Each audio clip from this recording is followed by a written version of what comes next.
Nuestro cerebro no distingue si un hábito es saludable o no es saludable, no piensa en cuál es nuestro beneficio a largo plazo. Lo bueno del estilo de vida de los hábitos es que no solo curan y tratan, sino que previenen. Yo creo que esa sería como la clave.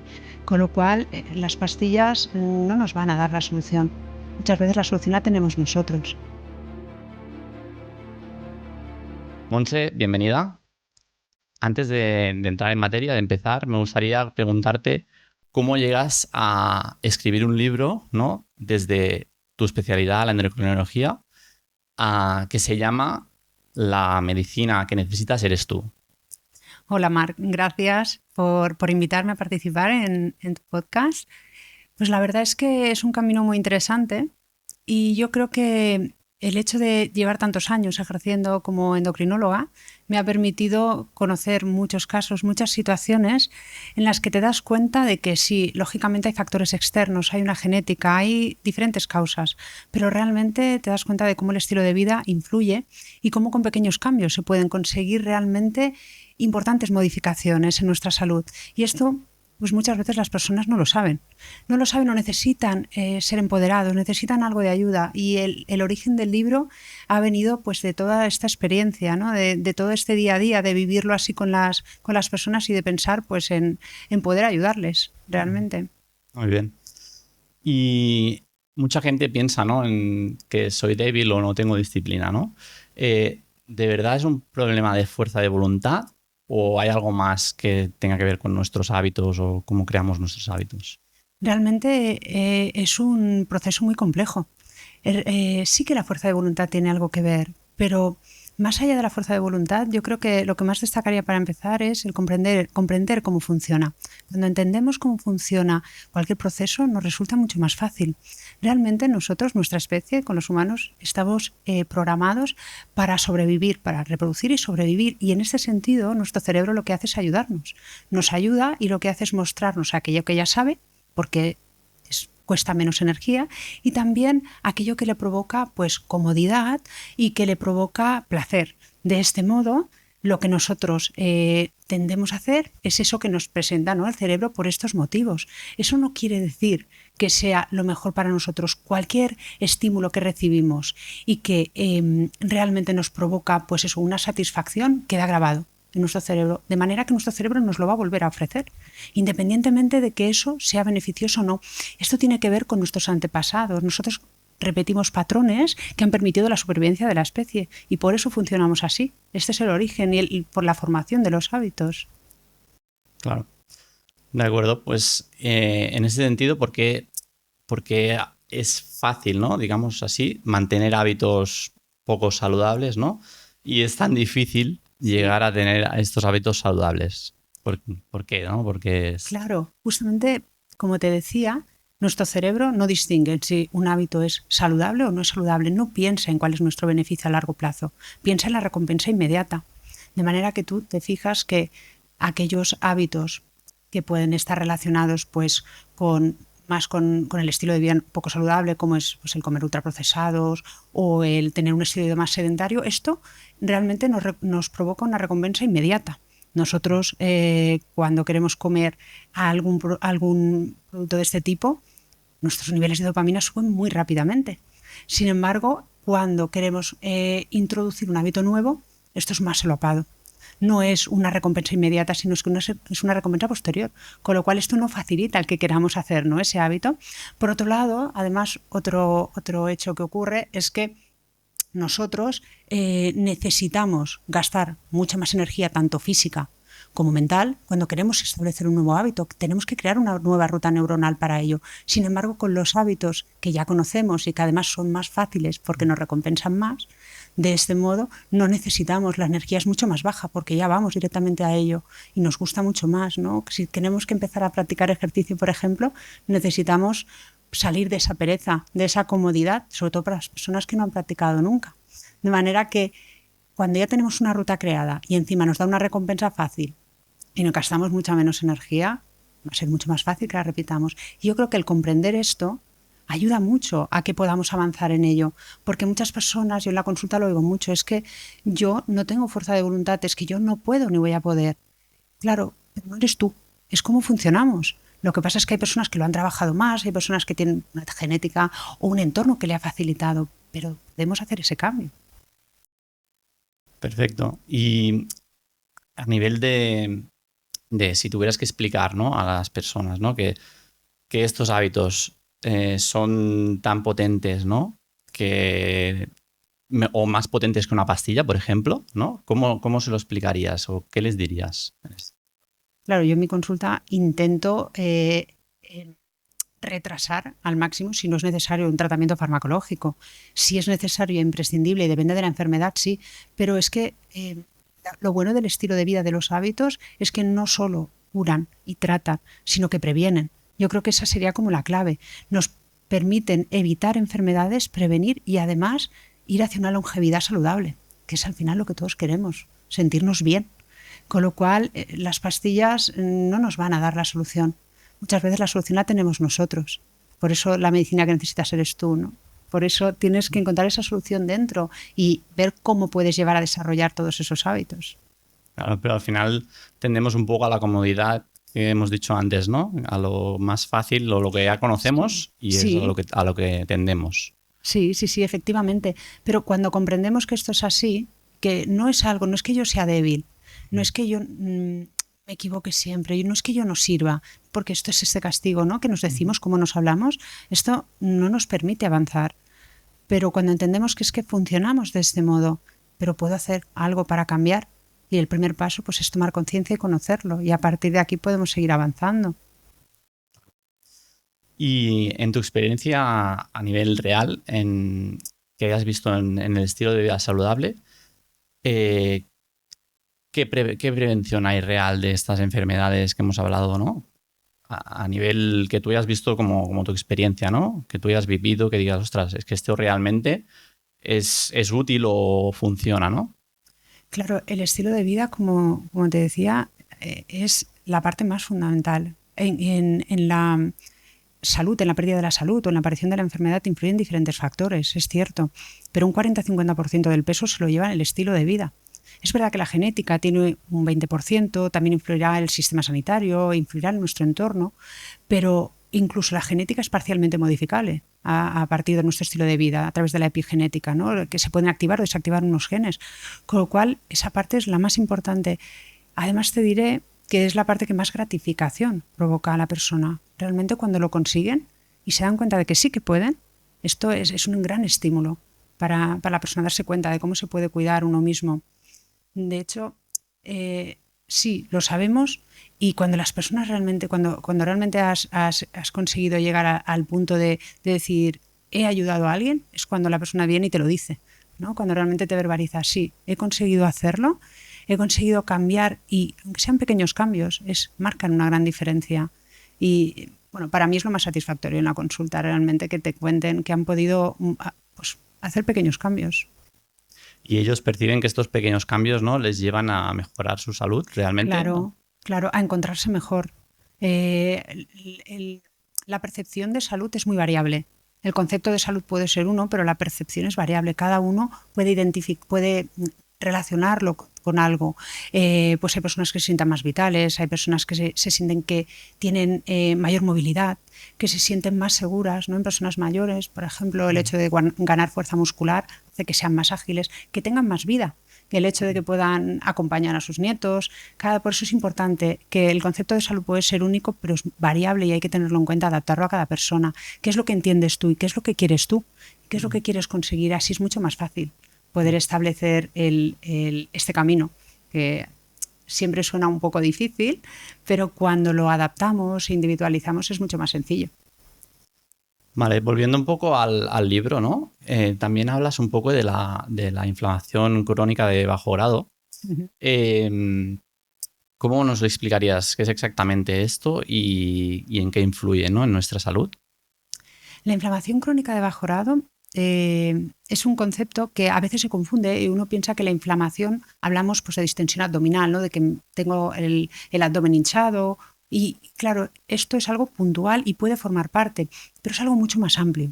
nosotros en nuestro organismo cada día se realizan muchas reacciones, pues de comer, de respirar, de cualquier cosa. Y se pueden provocar eso que se conoce como radicales libres, ¿no? Que más o menos a todos nos suena, y que esto nos puede ir lesionando. ¿Qué ocurre? Que con la edad, la capacidad para limpiar, para regenerar todo esto que va ocurriendo, la vamos bajando. Si además utilizamos o tenemos un estilo de vida que no nos ayuda, sino que más bien al contrario, ¿no? Provoca todavía más, pues se va provocando este daño. Por ejemplo, cuando nosotros tenemos una caída o un corte o una infección aguda, ¿qué ocurre? Pues todo el equipo de células del sistema inmune que tiene que recuperarlo aparece allí, es una acción localizada y aguda, realiza su función y se van, y se ha acabado.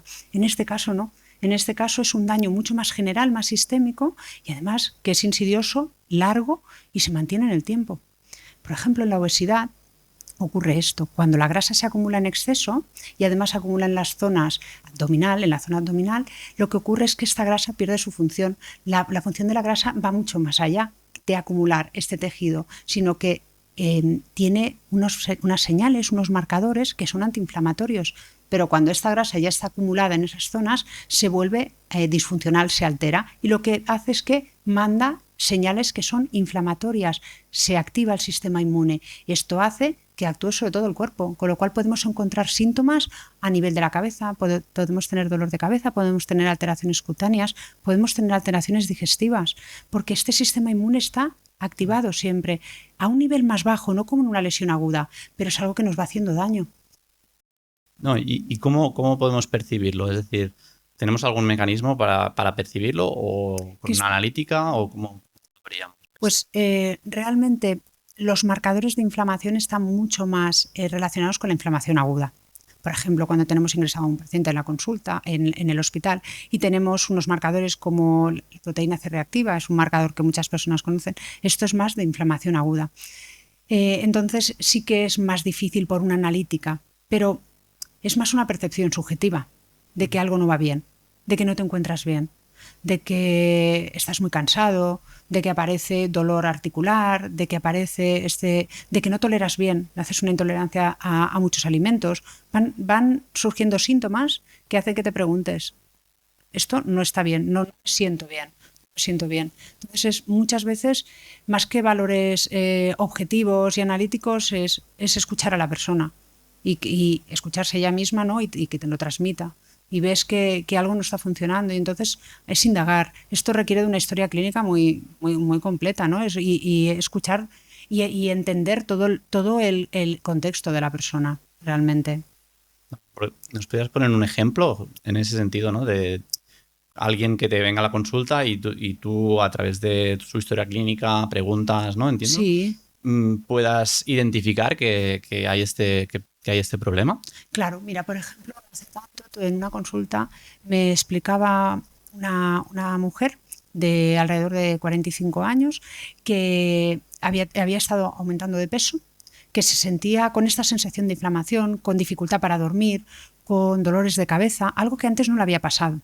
Entonces aquí, como te decía, es súper importante hablar de todas las facetas y me estuvo explicando pues todo su contexto, donde había sufrido una enfermedad una persona muy cercana, donde esta persona trabajaba muchísimas horas al día y no tenía apenas tiempo de descansar. O sea que teníamos una falta de sueño importante, uno de los hábitos que más nos repercuten, y tenía un nivel de estrés altísimo. Poco a poco ella misma me había comentado que había hecho algunos cambios y solo de haber cambiado algunas cosas ya había notado una gran mejoría a nivel global, a nivel de cómo se sentía por el dolor de cabeza, por la sensación de hinchazón, porque le resultaba algo más fácil bajar peso. Entonces no nos podemos quedar simplemente en exactamente vienes por este motivo y analizamos esto de forma concreta, sino que se trata de ver a la persona en global.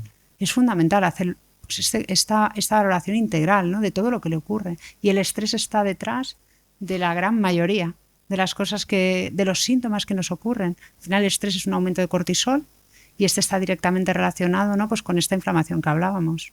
O sea, nuestro estilo de vida nos lleva muchas veces, ¿no?, a tener este Sí. exceso, ¿no?, de estrés, de dormir poco, dormir mal. Sí. y al final acaba desembocando en todos estos problemas que comentabas. También me gustaría, si puedes concretar un poco, qué hábitos, ¿no? En este sentido, podrían ayudar a una persona que tiene este tipo de inflamación. Claro, mm, hay varios hábitos. Yo hablaría como mínimo, más que una pata, perdón, más que una silla con 4 patas, sería una mesa de 5 para mí, en el que la nutrición es importante. Es cierto que te juega un papel importante. El sueño es fundamental. Cuando una persona no descansa suficiente y de calidad, nuestras hormonas se alteran. Aumenta el cortisol, aumenta la insulina. Además, el cuerpo detecta que tiene que estar activo, con lo cual no tampoco ayudamos a esta recuperación que necesitamos, ¿no? Mínimo de 7 horas aproximadamente necesitamos dormir. El tema del ejercicio es fundamental. Ejercicio cardiovascular, ejercicio de fuerza. También nos ayuda a regenerar, a recuperar esta función que decimos que vamos perdiendo con los años y que muchas veces pensamos, pues con los años nos tenemos que mover menos. No, al contrario, contra antes empecemos mejor, pero nos va a ayudar a mantenernos no solo más activos, y es algo que se ve, lo ves en las personas. Yo cuando entra en la consulta una persona y ves, piensas, podría tener perfectamente 85 años, cuando te dicen que tiene 70 y luego te descuentan su estilo de vida. Personas que son sedentarias. El sedentarismo es una de las cosas que hay que erradicar, ¿no? Porque nos lleva a esto. Luego, otro tema súper importante son los tóxicos. El tema de estar expuesto a múltiples tóxicos, más allá de los que podamos consumir por boca, ¿no? Más allá de que puedan estar pues los alimentos, puedan tener algunas sustancias químicas, te sorprendería de la cantidad de sustancias a las que estamos expuestos por todo, por ejemplo, pues por el mantel por la ropa que tenemos a nuestro alrededor, las cortinas, los muebles, todos los productos que nos rodean tienen sustancias químicas que, por ejemplo, pues hay unos retardantes de llama que nos protegen de otras cosas, pero a costa de liberar sustancias que son, la mayoría de ellos, disruptores endocrinos. Todos estos disruptores endocrinos alteran nuestras hormonas y también influyen en este proceso. De manera que cuando hablamos de intentar reducir todo esto, los jabones, los productos cosméticos, todo lo que utilizamos, cualquier cosa es importante. No es que nos podamos volver locos, pero si podemos y somos conscientes de ello, pues pequeños cambios pueden ayudarnos mucho también. Y por último, el factor que para mí es clave, como te decía antes, es el estrés. Parece que tengamos que vivir con estrés. Es que, porque es muy frecuente esto que decías, es que claro, el estilo de vida que tenemos, estamos muy ocupados. El tiempo es el que es. No es tanto que tengamos que estar ocupados. Tenemos que priorizar, tenemos que organizarnos y tenemos que decidir cómo queremos vivir. Hay momentos en la vida que nos cuesta más porque no nos priorizamos nosotros, por ejemplo, cuando somos padres, tenemos niños pequeños. También hay momentos en la vida en las que surgen algunas complicaciones, ¿no? Si tenemos a nuestro cargo alguna persona enferma. Todo eso es cierto, pero siempre tienes que tener un momento para ti y para descansar. Por ejemplo, yo cuando vivimos la situación del COVID, era una situación muy, muy grave. A mí creo que mantenerme mentalmente estable me ayudó el hecho de la meditación. Y cada uno tiene esos momentos que tiene que reservar para poder continuar y para poder ofrecer lo mejor de sí mismo. Por mucho que queramos ayudar a todo el mundo, estar para todo el mundo, si no te cuidas, no vas a poder hacerlo. De manera que yo invito a todo el mundo a que empiece a practicar poco a poco. Y no es necesario introducirse en una meditación a alguien que nunca lo ha hecho. Hay pequeños ejercicios de respiración que se pueden practicar. Conectar con uno mismo, conectar con el presente, con el aquí y ahora, es la manera crucial para poder reducir el estrés. Por lo tanto, dirías que el estrés es uno de los factores que más están afectando, ¿no? A esta inflamación, sí, y a que luego hayan estos problemas como consecuencia, digamos, sí, de esto. Y para alguien, ¿no? Que quiere empezar, ¿no? Que dice, ostras, me he dado cuenta que no voy bien por este camino, pues porque no me siento bien, o me han dicho que tengo algún problema.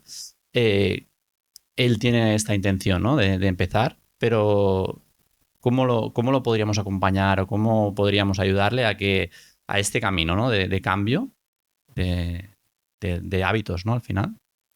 Claro, el tema de la intención es necesaria, ¿no? Uno tiene que saber que esa intención es personal, porque a veces uno quiere cambiar, pero porque se lo han dicho los demás. Entonces ahí es cuando dice, no lo consigo, bueno, tenemos que llevarlo a nuestro terreno, ¿no? Y realmente es así.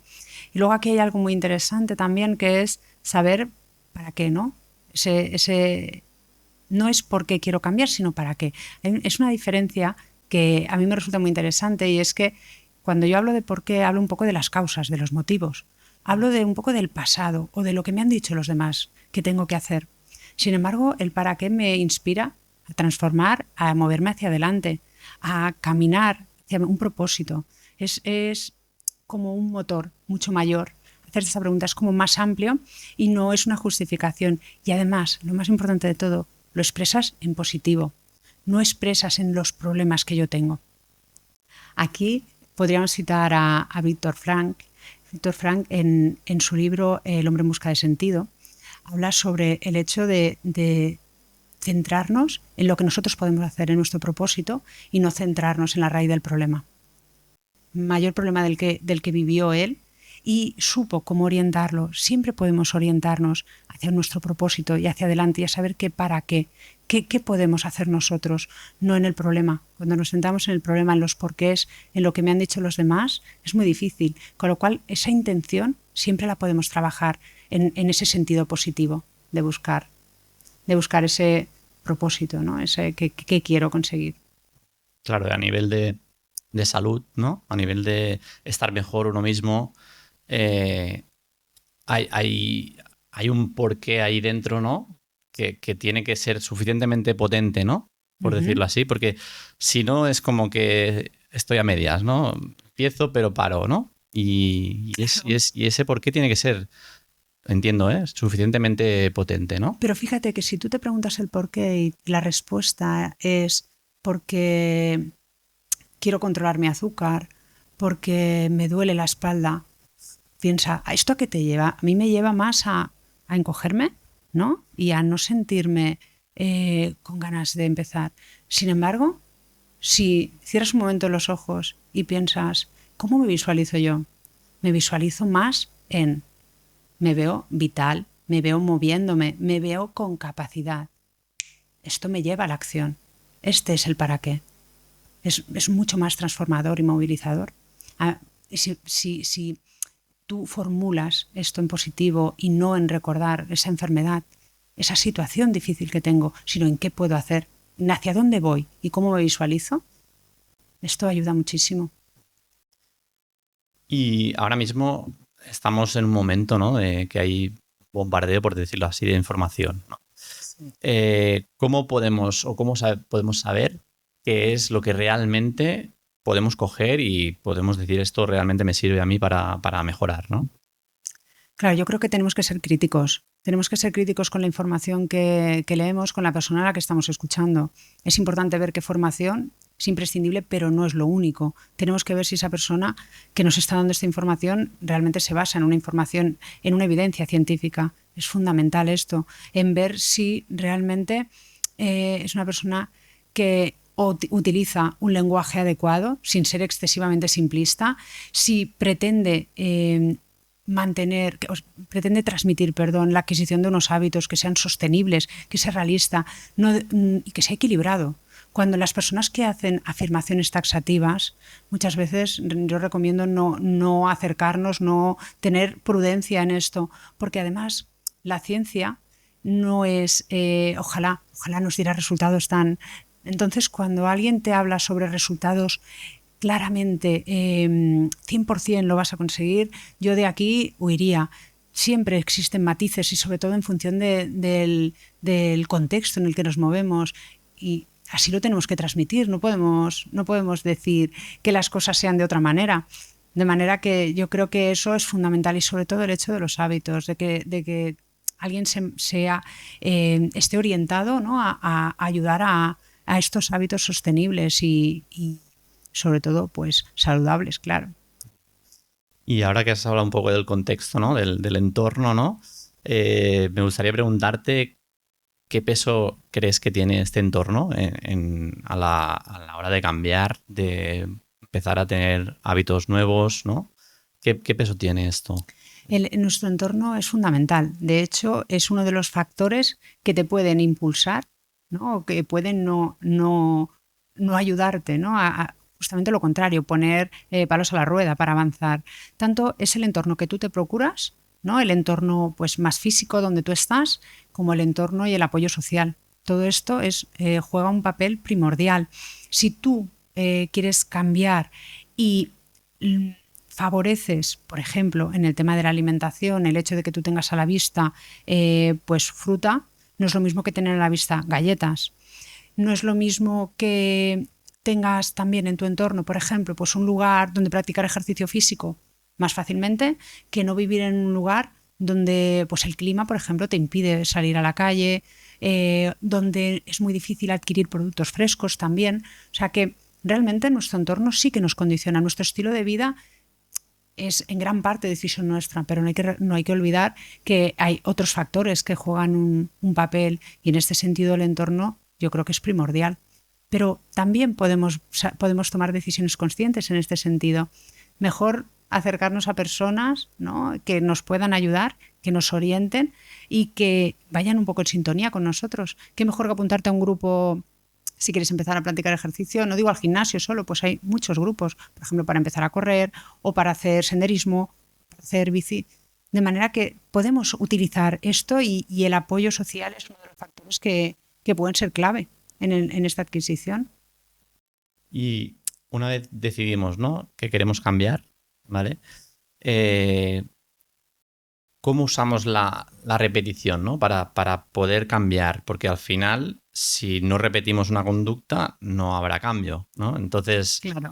¿cómo lo ajustamos esto, ¿no? Porque a veces fallo, a veces no. Entonces es un poco complicado en ese sentido, ¿no? De decir, y de no machacarte a uno mismo, de decir, hostia, he fallado, ya abandono, ¿no? Claro, por un lado tenemos el hecho de que necesitamos repetir, lógicamente, para que crear esta nueva ruta neuronal y que quede pues de algún modo aceptada e incluida dentro de nuestro cerebro de forma que nos lo ofrezca, ¿no? Como decíamos antes, que nos lo ofrezca como algo habitual.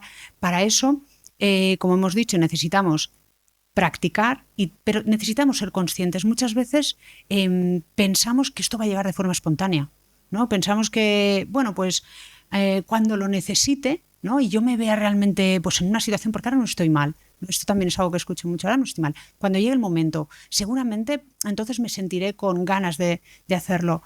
Muchas veces no llega o ya llega tarde. Entonces es importante tomar conciencia de esto. Yo sería como el primer paso. Además, James Clear, por ejemplo, en su libro Hábitos Atómicos, dice algo que a mí me parece muy interesante, que es ¿cómo podemos repetir? Pues, por ejemplo, tienes que unir un hábito que ya tengas instaurado, sea en tu día a día, y que quieras unirlo pues a uno que quieras que sea nuevo, ¿no?, que quede adquirido como nuevo. Por ejemplo, cuando yo me levanto por la mañana y me lavo los dientes, pues voy justamente acto seguido, voy a hacer pues un pequeño ejercicio de estiramiento, o voy a hacer una pequeña tabla de unos 10 minutos de ejercicio para activarme. Esto cada día, después de lavarme los dientes. Yo he desayunado, me lavo los dientes, este es el momento, porque sé que tengo tiempo. Por ejemplo, por la noche me vuelvo a lavar los dientes y lo puedo unir al hábito de practicar un ejercicio de relajación o de respiración, de meditación, algo que nos ayude. Entonces, esta, por ejemplo, es una práctica que a mí me parece como muy reveladora y que puede ayudar mucho. La otra que es muy interesante, como hemos dicho, es el apoyo social. Es cierto que también nos puede ayudar. Y luego la regulación. La regulación emocional es fundamental.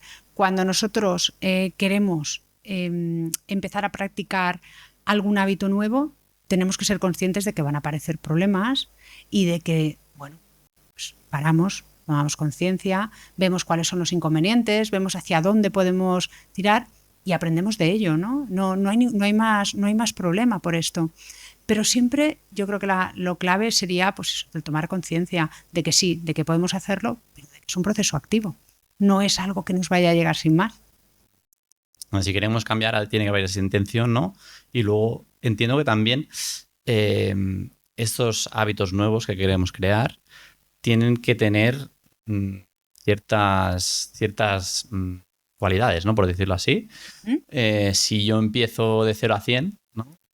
Empiezo con todo, que es lo que hace la mayoría de las personas, es muy probable que abandone, ¿no? Y por tanto, tiene que tener ciertas cualidades, por decirlo así, ¿no? Claro, por un lado, el hecho de querer cambiarlo todo es muy complicado.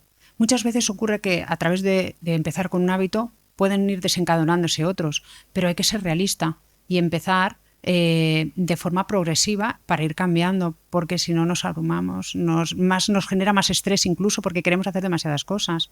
De manera que, sí, por supuesto, los hábitos poco a poco. Y luego, lo que hemos comentado antes, pequeños cambios son muy importantes. Pequeños cambios se pueden traducir en grandes mejoras de salud. Lo que pasa es que muchas veces no los valoramos. Por ejemplo, hay personas que dicen, no, es que yo pues no me gusta nada salir a andar, tengo que correr, me hago una lesión, ya no me muevo. No, es que hay que entender que el hecho de ser activo es ser activo en evitar el sedentarismo, en movernos más y tener nuestra actividad diaria que sea mucho mayor, y luego ya, si puedes, por supuesto, hacer ejercicio físico a diferentes niveles, pero todo cuenta, todo cuenta. De hecho, yo hay algo que practico en la consulta, que alguna vez lo he subido a redes, ¿no? Que es el hecho de hacer pues algún ejercicio mientras estás descansando. Esto lo podemos hacer todos en nuestro trabajo seguramente. Tener unos minutos para hacer un estiramiento, pero también para hacer unas sentadillas. Esto hace que nuestro cuerpo, hay estudios que hablan sobre las grandes ventajas que podemos obtener físicamente. De manera que yo invito a probarlo. Suena como raro, ¿verdad? No sé qué opinas. Suena como raro el hecho de que digas, ahora me voy a levantar y me voy a poner a hacer sentadillas aquí. A mí a veces me miran así, ¿no? Los pacientes cuando se lo digo.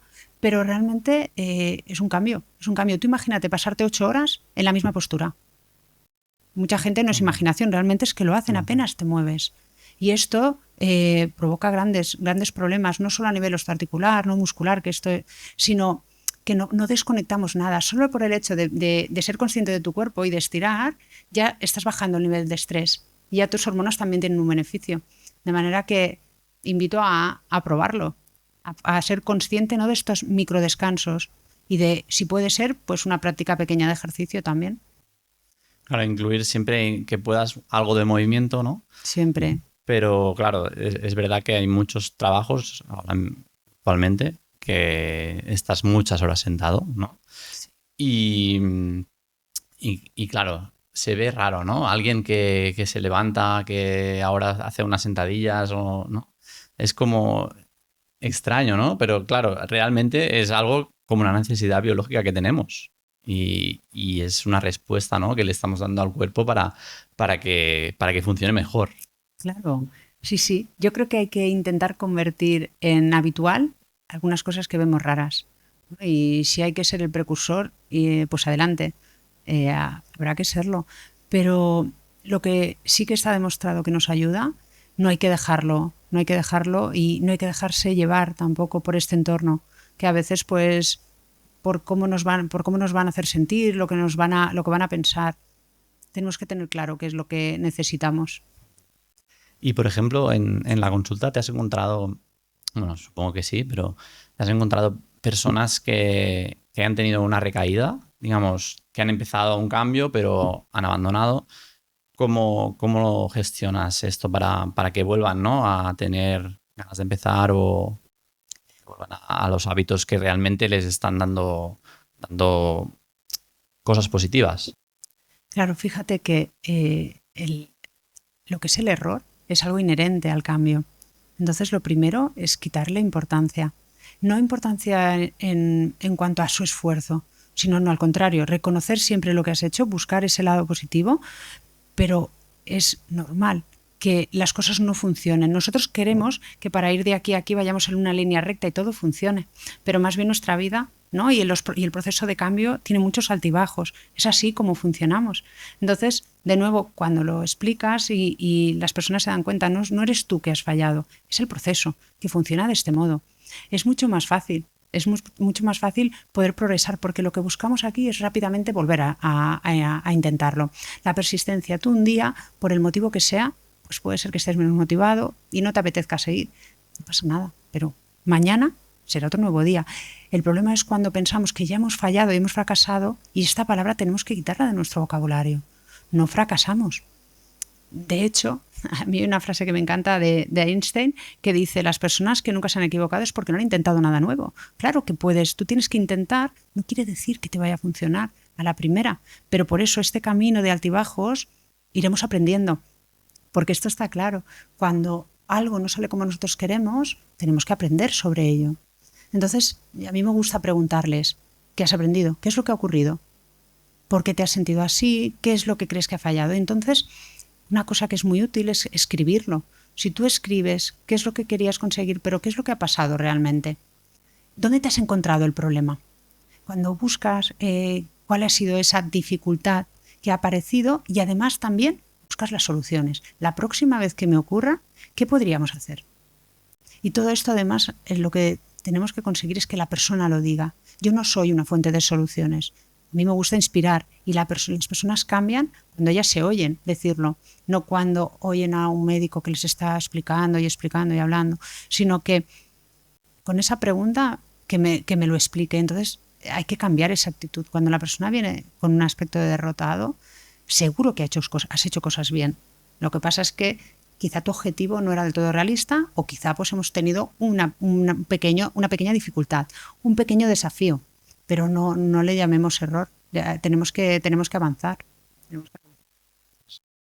Y cuando, un ejemplo que podrías poner, ¿no? De una persona que empieza, que cambia y que ya ves que va por buen camino, ¿no? Y de golpe pasa algo, ¿no? Y pues vuelve a tener malos hábitos, etcétera, ¿no? ¿Ellos se dan cuenta de que realmente eso les está afectando? O sea, que tienen conciencia, o intentas trabajar esa parte de la conciencia, de que sean conscientes de que eso le va a afectar porque tú lo estás viendo. Sí, pero fíjate, hay algo que se repite mucho, y es que aunque me doy cuenta y soy consciente, el primer paso es ser consciente. Hay algunas personas que sí, otras que no, y puedes ayudarles a ello. Pero los que son conscientes, muchas veces, cuando están en una situación pues de mayor estrés, de mayor trabajo, o que hay alguna dificultad, entonces no encuentran tiempo para el autocuidado. El autocuidado es el paso principal para poder salir de todo lo demás. Si nosotros no, como te decía antes, no nos cuidamos haciendo ejercicio, reduciendo nuestro estrés con una alimentación adecuada, vamos a encontrar mayores problemas, no vamos a ser eficaces en la resolución ni en el apoyo que necesitamos dar si es que se trata de estar acompañando a alguien más. De manera que esto es algo, ya te digo, que se repite, es que no encuentro el momento, porque claro, ahora pues tengo muchísimos problemas, y pues es justamente cuanto más problemas tienes, cuando más parece que no tienes tiempo, es cuando obligatoriamente tienes que buscar ese momento para cuidarte. Entonces, ¿recuerdas? Una pregunta que tiene mucho poder, muy potente, es: ¿recuerdas cómo te sentías cuando lo hacías? Ahí cambia mucho. Entonces, claro, sí, ahí las personas se dan cuenta. Si realmente cuando hacía ejercicio, cuando me dedicaba un tiempo para poder desconectar y conectar conmigo, pues ahí me sentía mucho mejor, no tenía estos dolores de cabeza, era mucho más ágil, más resolutiva. Y entonces todo eso la persona se da cuenta. Claro, llevarlo a ese momento, Sí, ¿no? A esa sensación que tenía, ¿no? De claro. vitalidad, de que se encontraba mejor, ¿no? Vale. Si hablamos un poco de los hábitos que tú crees, ¿no? Que tienen más impacto, o que has visto que tienen más impacto, ¿cuáles dirías? Entiendo que hay varios, pero ¿cuáles dirías que son los que has visto que tienen más impacto? Uno de los hábitos, como te decía antes, que tiene un impacto fundamental es la práctica de ejercicio físico. La práctica de ejercicio físico, o la actividad física de forma global, depende del nivel en el que esté la persona, porque eso es fundamental. Yo en mi consulta veo personas de una edad avanzada muchas veces, o que tienen muchas enfermedades. Entonces, claro, no es lo mismo que cuando ves una persona mucho más joven, y que no tienen ninguna enfermedad o ninguna limitación física. Entonces, adaptar ahí es fundamental. Pero el ejercicio, empezar a practicarlo, aunque sea, como hemos dicho, poco a poco, siempre con objetivos realistas, es uno de los hábitos que nos va a proporcionar ventajas tanto físicas como mentales. Es fundamental. Entonces, cuando las personas lo empiezan a practicar, se dan cuenta. Luego, cuando los ves en las visitas de seguimiento, te lo dicen. ¿Es verdad que alguien que no lo ha hecho nunca es difícil? Bueno, hay que intentar ver cómo poder engancharles ahí, cómo se podrían visualizar ellos, cómo de importante o cómo podemos ligarlo a ese propósito suyo, a esos valores suyos. ¿Qué es lo que tú has hecho previamente? ¿Qué es lo que te gusta? No, es que yo imposible, yo esto no puedo hacerlo, vale, pero que sí. ¿Qué es lo que sí has hecho? ¿Qué es lo que te ha funcionado? Quizá podrías ver algunas clases por YouTube, algún vídeo, o quizá podrías quedar con una amiga y es algo que hace mucho que buscas hacer, pues es una manera de compartir tiempo, es buscar. Siempre puede aparecer algo que pueda interesar a la persona para que genere un compromiso. Al final lo que necesitamos es que uno se comprometa consigo mismo, no con ningún profesional, sino consigo mismo, y eso tiene que ver con sus gustos. Por eso una de las cosas más importantes que yo comento en mi libro es el autoconocimiento. Cuando tú te conoces a ti mismo, sabes lo que quieres. Si no te detienes nunca y te paras a pensar qué es lo que necesitas, pues igual te vas un poco a orientar a lo que los demás te digan. Y, pues debería hacer esto porque me lo dice el médico, porque mi hermana me ha dicho, porque funciona a la vecina. No, pero ¿tú qué quieres? Si no, no lo vas a mantener. Es muy importante esto, ¿no? El conocerse y saber qué es lo que yo quiero. Claro, porque supongo que alguna vez te llega alguien, ¿no? Y tú le recomiendas hacer ejercicio, por ejemplo, y no ha hecho nunca ejercicio, ¿no? Y dice, bueno, porque me lo dice el médico, pues no lo voy a hacer, ¿no? Claro, es también, quizá hay una falta de conciencia global, ¿no? A nivel general, de la importancia que tienen estos hábitos como el movimiento o el ejercicio. Sí. Y, ¿no? ¿Crees que hay falta de conciencia o que la educación podría empujar un poco más en este sentido también? En el caso del ejercicio físico, yo creo que cada vez hay mucha mayor concienciación. Es cierto, pero por otro lado, en nuestros niños y nuestros adolescentes tienen una vida más sedentaria. Hemos cambiado mucho las horas de parque por horas de consola. Hemos cambiado para los adolescentes mucho el relacionarse en la calle, el moverse, por estar por vía telemática, ¿no? Entonces, es cierto que por un lado hay mucha conciencia, los gimnasios están llenos, más ahora en septiembre, ¿no? Hay cola para apuntarse incluso. Eso es fantástico, pero ¿y antes? Necesitamos las generaciones anteriores, con lo cual aquí es importantísimo hacer una divulgación, ir a los colegios y a nivel político, lógicamente, a nivel social, a todos los niveles, para incluir como una de las clases. Yo creo que el estilo de vida debería ser una de las clases que se diera en educación primaria, desde ya, donde habláramos de eso, habláramos de nutrición básica, habláramos de gestionar nuestras emociones. Todo esto es fundamental. El otro campo yo creo que también es fundamental y donde se puede incluir es en el tema corporativo, ¿no? Aparte de, es otro lugar donde se puede hablar mucho sobre cómo cuidarnos, sobre, como decías antes, es que yo tengo un trabajo de 8 horas, sí, pero ese trabajo de 8 horas que no te permite mover, está claro que nos puede llevar a tener grandes problemas, no solo a nivel físico, sino a nivel mental. Pues de hecho es uno de los grandes problemas, es el primer motivo de baja laboral, ¿no? El estrés y la ansiedad.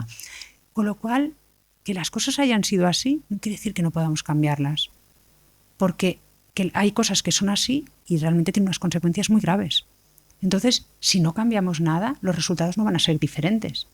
Tenemos que trabajar yo creo que en diferentes ámbitos. Hay que hacer formación, divulgación y colegios, en empresas. Hay que hablar mucho más sobre los hábitos para que sea algo normal, ¿no? Para que sea lo habitual. Hay cosas muy básicas que todos tendríamos que tener como incorporada.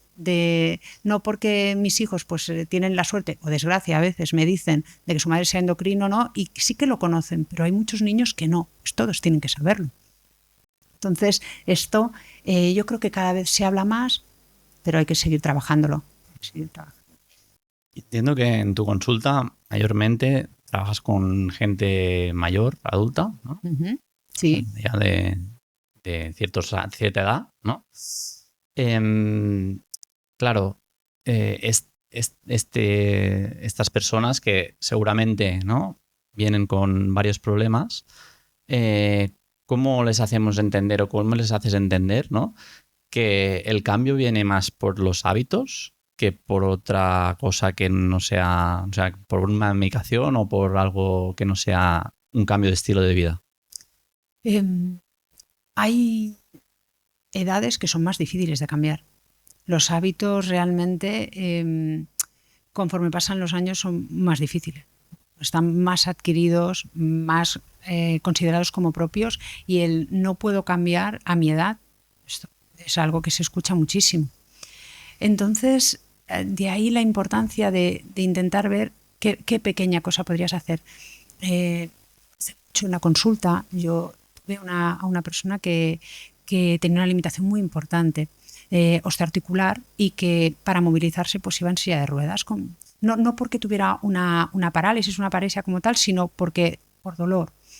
Entonces, pues estuvimos hablando de qué podría hacer. Claro, si tú das una hoja general, esto sirve para todo el mundo, esto tienes que hacer, pues esto no sirve ni motiva. Pero bueno, pues estuvimos hablando sobre pues empezar con el tren superior, por ejemplo. Al final, al igual que la inflamación crónica que hemos dicho de bajo grado es general y afecta a todo, cuando tú haces ejercicio te va un beneficio para todo. Con lo cual estamos acostumbrados a pensar que tenemos que caminar mucho. Hay gente que no puede caminar porque tiene dolor en algún sitio concreto. Entonces podemos empezar a trabajar pues a nivel de los brazos, a nivel de las manos, poco a poco.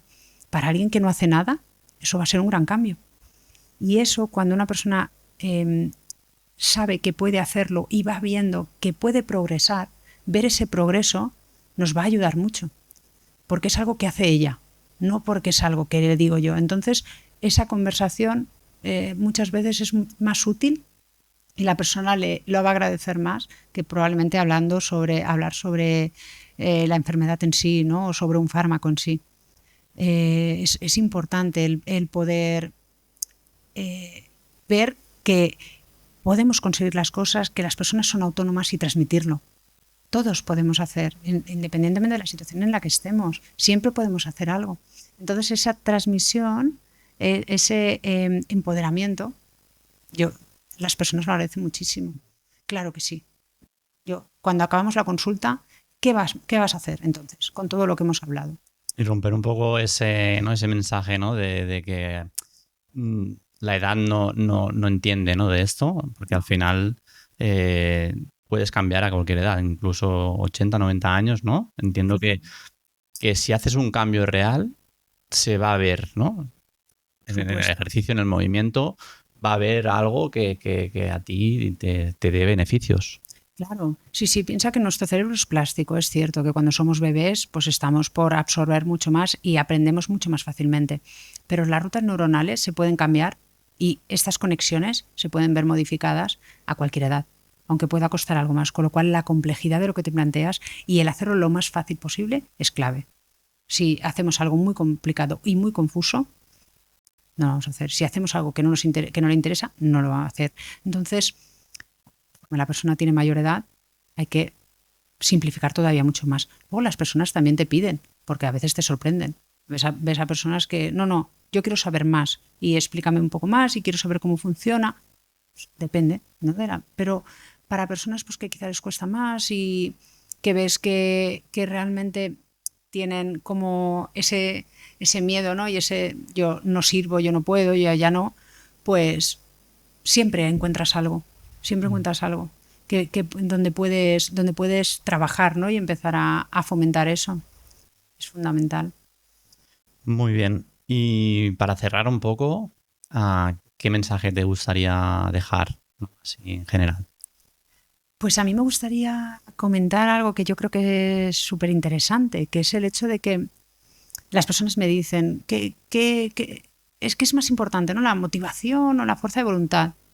Yo siempre les digo, a un lado tenemos la motivación es como el motor, ¿no?, de inicio, necesitamos tenerla, pero también es muy emocional, con lo cual no siempre la vamos a tener de nuestro lado, ¿no?, porque por mucho que nos gusta sentir emociones, digamos, positivas, a lo largo del día ocurren muchas que no, y ahí si nos dejamos llevar tenemos que tener claro lo que hemos dicho antes de cuál es nuestro propósito, ¿no? Para realmente mantenernos en ese compromiso, sentirnos capaces, la autoeficacia, el saber que podemos conseguir, el reconocer nuestros logros. Esto es fundamental para la motivación.